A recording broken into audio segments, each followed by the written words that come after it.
नमस्कार साथियों, CG job education में स्वागत है।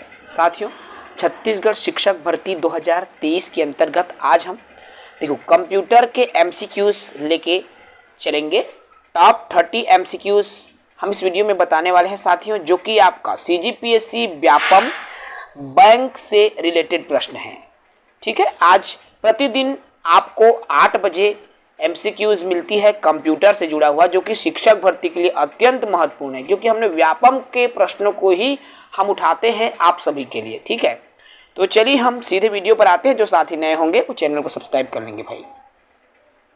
एक एक करके हम इन प्रश्नों को ले रहे हैं। देखिए, प्रश्न पहला है, फ्लैश मेमोरी के बारे में निम्नलिखित कथनों में से कौन सही नहीं है।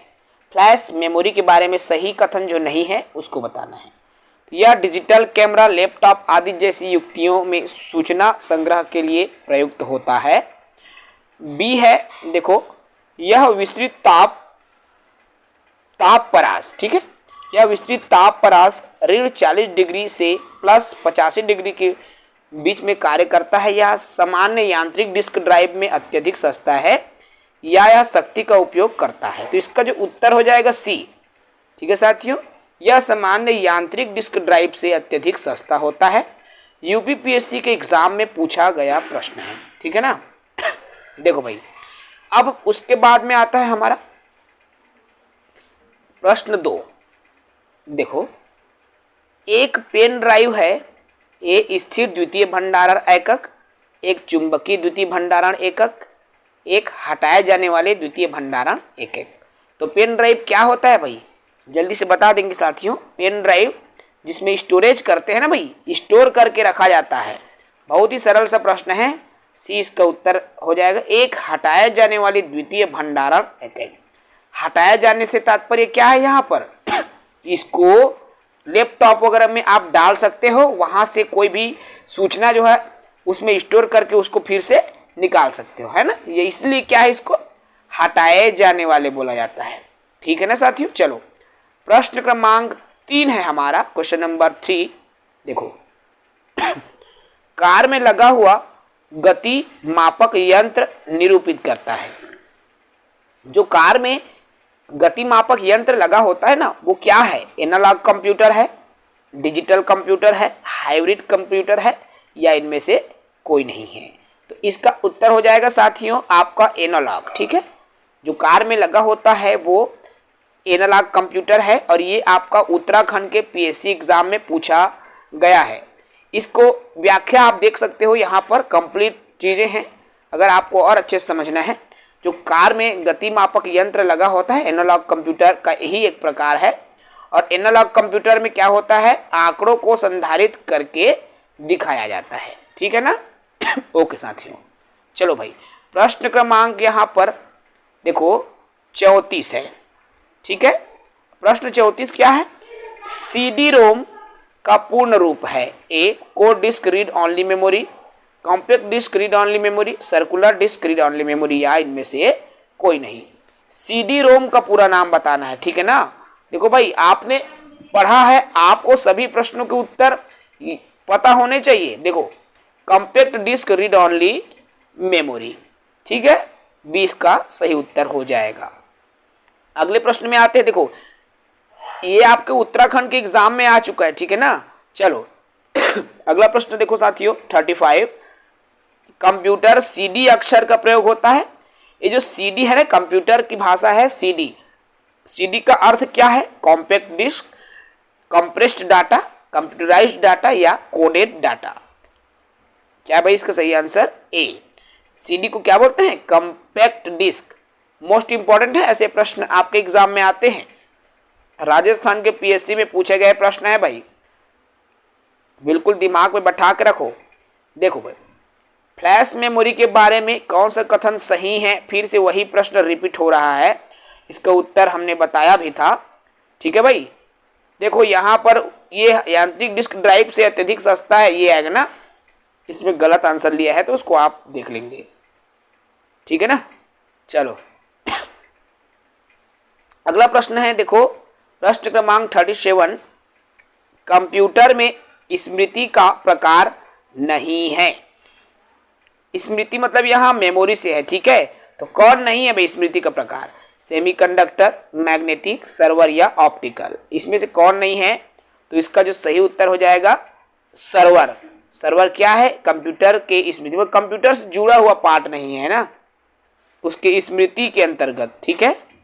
चलो, ये भी आपका LDA वगैरह एग्जाम में पूछा गया है साथियों। अगले प्रश्न में हम आए। प्रश्न क्रमांक हमारा देख सकते हो यहाँ पर 38। कंप्यूटर में कौन सा मेमोरी को दर्शाता है? रैम, DSL, लैन या CPU? कौन मेमोरी को शो करता है यहाँ पर? और ई भी एक ऑप्शन दिया हुआ है, देखिए USB। तो मेमोरी को शो करता कौन है भाई? रैम, रैंडम एक्सेस मेमोरी बोलते हैं ना इसको। RAM और ROM दो होता है, रीड ओनली और रैंडम एक्सेस मेमोरी, ठीक है। याद रखिएगा भाई, SBI क्लर्क के एग्जाम में ये प्रश्न आ चुका है। अत्यंत महत्वपूर्ण प्रश्नों को हम लेके चलते हैं। ठीक है, देखो 39 में क्या है? ऐसे एप्लीकेशन के लिए मैग्नेटिक टेप प्रैक्टिकल नहीं है जिसमें डाटा शीघ्र रिकॉल किया जाना है। क्योंकि देखो, ऐसे एप्लीकेशन के लिए मैग्नेटिक टेप प्रैक्टिकल नहीं है जिसमें डाटा शीघ्र रिकॉल किया जाना है, क्योंकि टेप है। अब टेप क्या है साथियों? रैंडम एक्सेस मीडियम है, सीक्वेंशियल एक्सेस मीडियम है, रीड ओनली मीडियम है, या आसानी से डैमेज होने वाला मीडियम है, या महंगा है। क्या है भाई? इसका उत्तर सही हो जाएगा बी, सीक्वेंशियल एक्सेस मीडियम है, ठीक है। डाटा शीघ्र रिकॉल किया जाना होता है। तो ये भी SBI के आपके एग्जाम में आ चुका प्रश्न है। देखिए प्रश्न क्रमांक 40 देखो साथियों, जब आप PC पर किसी डॉक्यूमेंट पर काम करते हो तो डॉक्यूमेंट अस्थायी रूप से कहाँ स्टोर रहता है? जब आप PC पर किसी डॉक्यूमेंट में आप काम कर रहे हैं तो डॉक्यूमेंट अस्थायी रूप से कहाँ स्टोर होता है? रैम में, रोम में, फ्लैश मेमोरी या CD-ROM? तो इसका क्या हो जाएगा भाई? उत्तर ए, रैम में, रैंडम एक्सेस मेमोरी में रहता है ना। ये भी SBI क्लर्क में आ चुका प्रश्न है भाई, ठीक है ना। चलो क्वेश्चन नंबर 41 देखो, कंप्यूटर में रैम से तात्पर्य, इसका रैम का पूरा नाम यहां बताना है, मैं बार बार बोल रहा था, ठीक है। Recent and ancient memory, random access memory, read and memorize, recall all memory. क्या हो जाएगा भाई? इसका उत्तर बी, मैंने हर बार बोलता हूं मैं, है ना, रैंडम एक्सेस मेमोरी। तो शॉर्ट फुल फॉर्म को याद रखना, SBI में 2003 में आ चुका प्रश्न है भाई। चलो साथियों, इसके बाद में आता है 42। देखो, कंप्यूटर हार्डवेयर जो आंकड़ों के बहुत अधिक मात्रा का भंडारण कर सकता है कहलाता है। अर्थात ऐसा मतलब जिसमें कंप्यूटर जिसमें स्टोरेज ज़्यादा होती है। तो किसमें स्टोरेज ज़्यादा होगी? चुंबकीय टेप में, डिस्क में, या ए बी दोनों, या इनमें से कोई नहीं। तो क्या होगा भाई? ए और बी दोनों में स्टोरेज अच्छा होता है ना। उत्तराखंड के PSC प्री के एग्जाम में ये आ चुका है, ठीक है। चलो प्रश्न क्रमांक हमारा देखो 43 है, कंप्यूटर हार्डवेयर में जो सिलिकॉन का बना होता है आंकड़ों को बहुत अधिक मात्रा में भंडारण में रख सकता है, क्या कहलाता है भाई? डिस्क, चिप, मैग्नेटिक टेप या फाइल्स? क्या कहलाता है? हार्डवेयर। कंप्यूटर का हार्डवेयर जो सिलिकॉन का बना होता है ना, आंकड़ों को बहुत अधिक मात्रा में स्टोर करके रखता है। तो कौन रखता है भाई? 4 ऑप्शन है देखो। तो ये चिप रखता है ना, सिलिकॉन का बना होता है ना चिप, देखे होगे 2GB 4GB ब्लैक कलर में रहता है ना भाई। सभी मोबाइल यूज करते हो भाई, इन तमाम चीजों की इंफॉर्मेशन सभी को है, क्लियर है ना। चलो क्वेश्चन नंबर 44 देखो, चुंबकीय डिस्क पर किस पदार्थ की परत चढ़ी रहती है? ठीक है, चुंबकीय डिस्क पर किस पदार्थ की परत चढ़ी रहती है? देखो, iron oxide, phosphorus oxide, magnesium oxide या सोडियम ऑक्साइड? क्या हो जाएगा भाई इसका उत्तर? चुंबकीय डिस्क पर किसकी परत चढ़ी रहती है? वो पदार्थ है आयरन ऑक्साइड, ठीक है ना। क्या है भाई आंसर? आयरन ऑक्साइड की परत चढ़ी रहती है, और ये भी आपका SBI क्लर्क के एग्जाम में आ चुका प्रश्न है।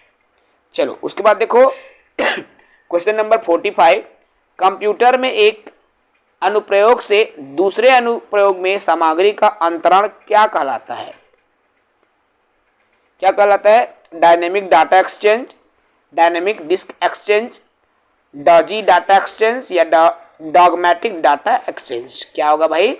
एक अनुप्रयोग से दूसरे अनुप्रयोग में ट्रांसफर जब डाटा को करते हो तो वो डायनेमिक डाटा एक्सचेंज कहलाता है। और ये जो है आपका यूजीसी नेट जेआरएफ के पेपर में आया हुआ है, ठीक है ना। चलो भाई क्वेश्चन नंबर 46 में आते हैं। देखो पेन ड्राइव है। अब पेन ड्राइव क्या है जी?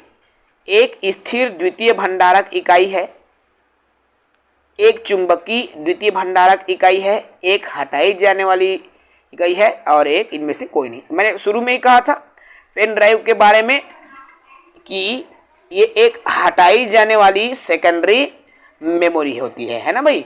एक पेन ड्राइव होता है ना, उसको लगा सकते हैं, जरूरत पड़े तो उसको निकाल भी सकते हैं, है ना। चीजें समझ में आ रहा है कि नहीं? आ रहा है ना भाई? हाँ चलो ठीक। प्रश्नों को समझो भाई। लेवल रजिस्टर उच्च गति स्मृति तत्व है जो स्थित होते हैं। जो रजिस्टर है हाई स्पीड मेमोरी है, ठीक है। हाई स्पीड मेमोरी एलिमेंट है जो कहाँ स्थित होते हैं? मेमोरी में, सीपीयू में, इनपुट आउटपुट यूनिट में या रोम या ईप्रोम में। इसमें होती है भाई? इसका उत्तर हो जाएगा डी, रोम या ईप्रोम में, ठीक है। एसएससी जेई के एग्जाम में आ चुका क्वेश्चन है साथियों।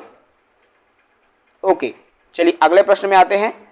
क्वेश्चन नंबर 48 है। देखो रीयूजेबल ऑप्टिकल स्टोरेज एक्रोनीम है।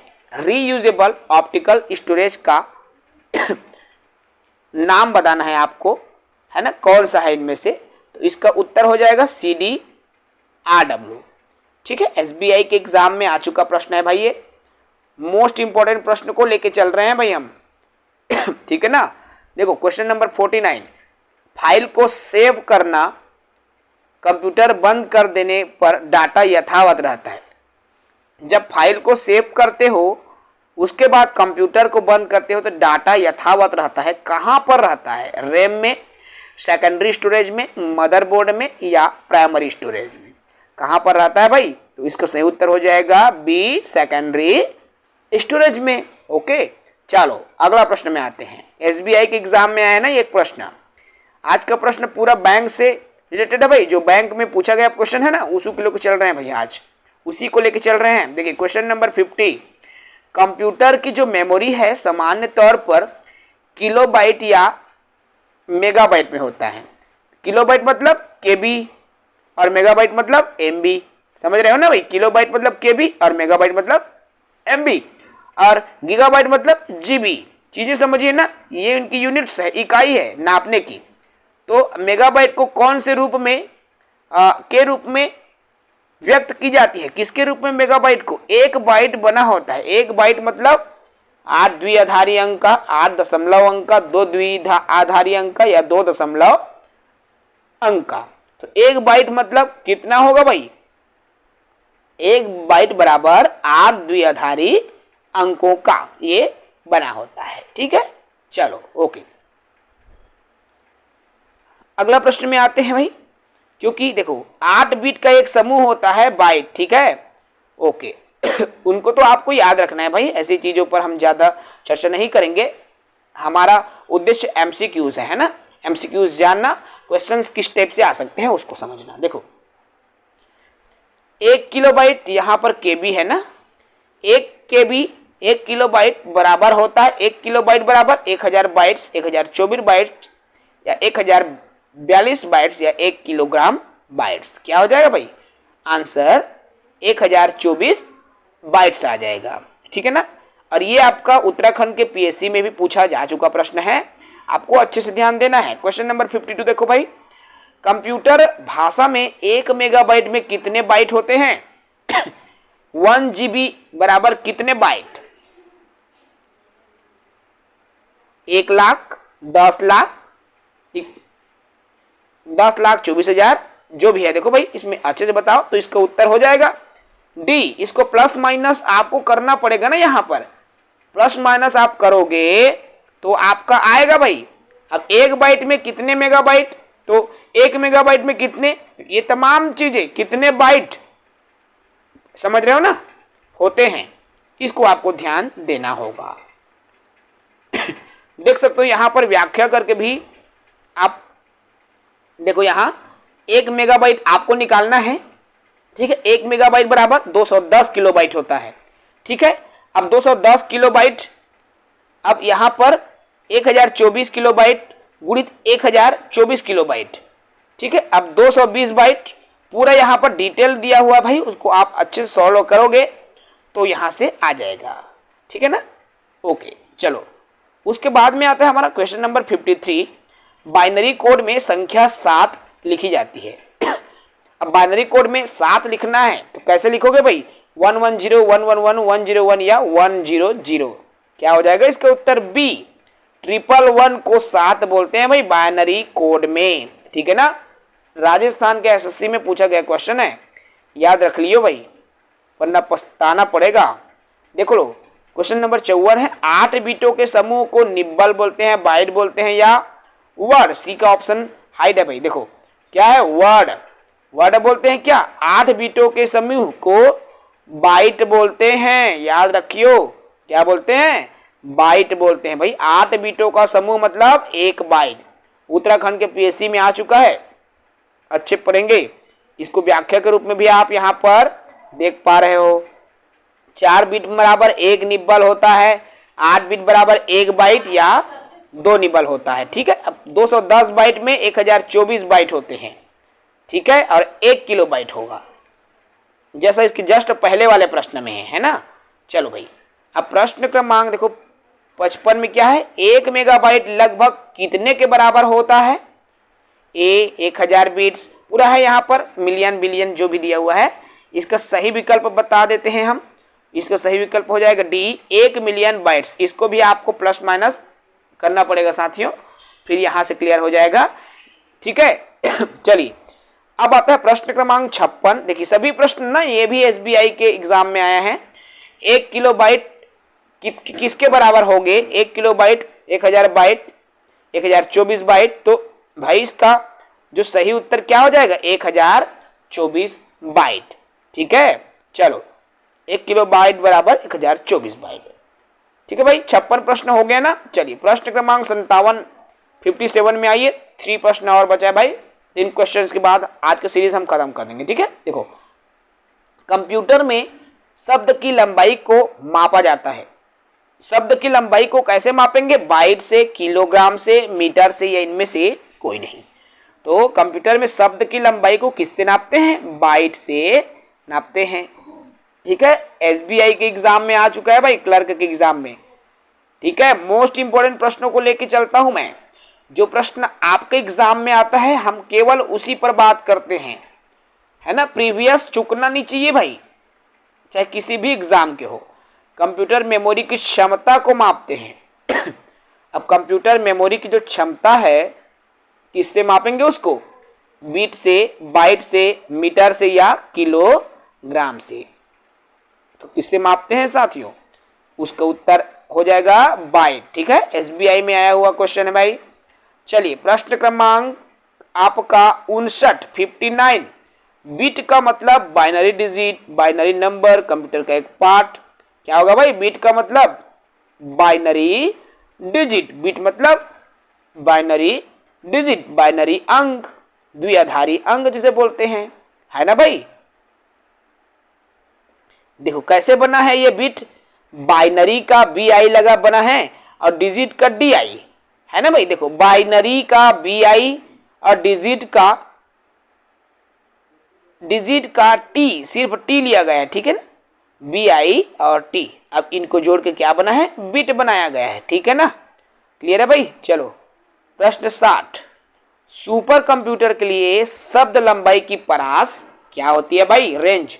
सुपर कंप्यूटर की शब्द लंबाई की जो रेंज है 16 बिट, 32 बिट, 64 बिट या 128 बिट। क्या होगा, इसका जो सही उत्तर हो जाएगा सी, 64 बिट होता है, ठीक है ना। देखो आज के इस सेशन में हमने मोस्ट इंपोर्टेंट 30 क्वेश्चंस देखे भाई, अत्यंत महत्वपूर्ण है। आपके एग्जाम्स में आने वाले प्रश्न, क्योंकि प्रीवियस ईयर के क्वेश्चंस का हमने सॉल्व किया है, उसी पर हम बात करते हैं, उसी को लेकर हम चर्चा करते हैं। तो आज के सेशन को हम यही समाप्त करेंगे साथियों। कल फिर से रात्रि 8 बजे आपको अपलोडेड वीडियो मिल जाएगी हमारे कंप्यूटर की, ठीक है। प्रतिदिन हम 30-30 MCQs को लेकर चलते हैं। हमारे साथ जुड़े रहें, हमारे चैनल के साथ जुड़े रहें, सीरीज ऑफ एजुकेशन से जुड़े रहें, ताकि आपको निरंतर ऐसे ही शिक्षाप्रद वीडियो मिलता रहे। जय हिंद, वंदे मातरम।